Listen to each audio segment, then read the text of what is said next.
All right, guys, today's video, we're going to show you how here in Omaha, Nebraska, we install plumbing for a washer machine, okay?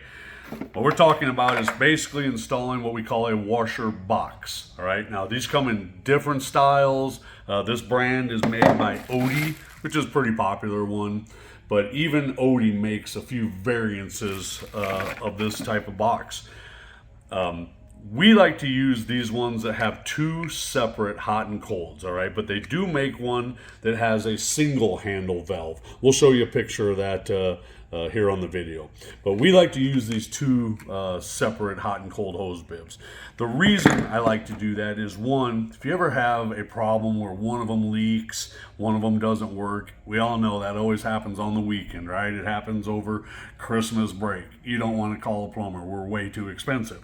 So you can maybe shut off one of them and still use the other one. Just an option, but you know, really to each their own on that. Now, what's nice about these washer boxes is they come with some different options as far as the holes go on where you can install them, okay? If you really wanted, you could put the cold on one side, the hot on the other, your drain in the middle. You can put them next to each other. You can put them over here. It gives you a few options. And when we get done showing this, we're going to actually install the plumbing in this wall here and show you how we plumb it and why there's different options and why it's kind of nice. But basically all these do, this here, it all comes together. It all comes with the washer box. These have little tabs on them. You just kind of insert them in there and then you give them a twist and they lock in, all right? Nice and sturdy. Here in Omaha, we pretty much use copper pipe for everything or CPVC pipe.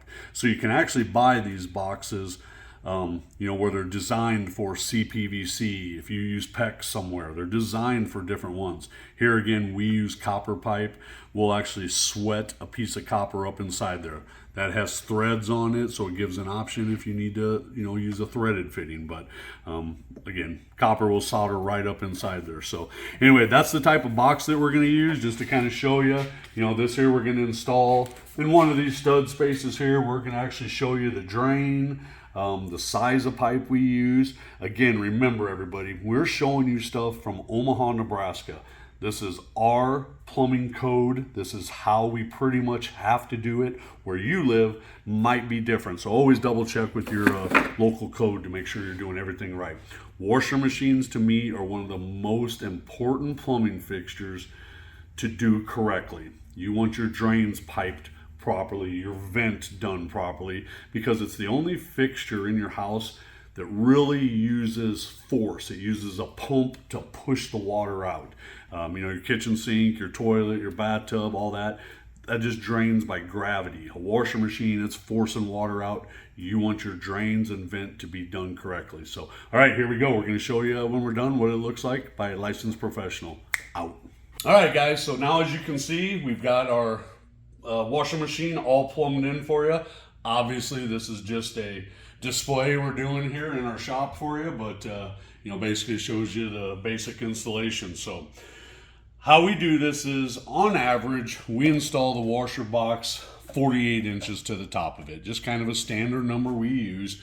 Can be a little lower, a little higher, but there are a few codes here that kind of dictate the height of this. For instance, this here is what you call the stand pipe, all right? Here in Omaha, Nebraska, that stand pipe has to be a minimum of 24 inches long and a maximum of 36 inches long, okay? So that there's a code that we gotta be, in that area. By the way, this is all 2-inch drain, 2-inch vent. Our code here, okay? All washer machines are 2-inch drains. Some places allow you to use an 1.5-inch vent. We actually did here in Omaha about 20 years ago, but they changed it to 2-inch. So, okay, another code that we have is right here. This here is a 2-inch sanitary T fitting. That has to be a minimum of 6 inches to 18 inches maximum off of the floor. Okay, so if this here was your stud plate, 6 to 18 inches is where this needs to be. Just how our code is here in Omaha, 24 to 36 inches here, a 2-inch P-trap. Now, like I said, the 2-inch vent, This vent has to go up and tie into other vents in your plumbing system and go out the roof.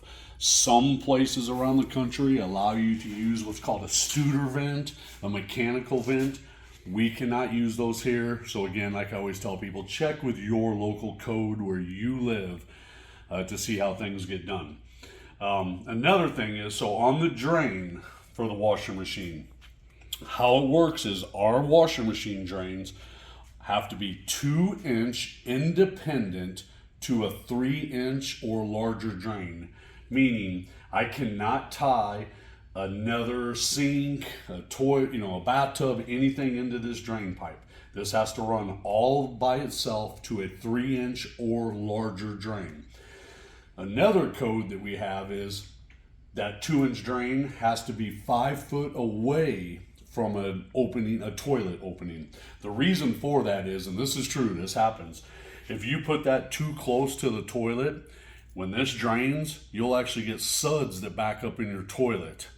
So they call it the sud zone here in Omaha, Nebraska. So those are just some of our codes. We have to support our vertical pipes every 4 feet. This is the right way to do it. This is how our city wants it done. They want us to use actually 2x4s, drill a hole, put a coupling on it. This is how they like to see this done. We can't use any of that plastic strapping iron or whatnot. Stud guards right up here. You see that, right? Down here on the bottom, these stud guards, we put those to protect the pipe so the drywaller, doesn't nail through this. Some places down here on the bottom and even on the top, they make you put in a bigger plate, like a 3x5 plate, because sometimes trim, that goes on after the drywall is bigger. So they actually make you use a bigger plate. That's not code here in Omaha, but I think it's a great idea. We actually started doing it on a lot of our jobs. We didn't have one here today, so we're just kind of showing you always want to protect your pipes so they don't get punctured. Here's the water pipes. Obviously, we don't have these tied in. We're just kind of showing you. These would be soldered in up here, and ran over. So we're just kind of showing you that there would be water pipes in the wall. Let me grab over here.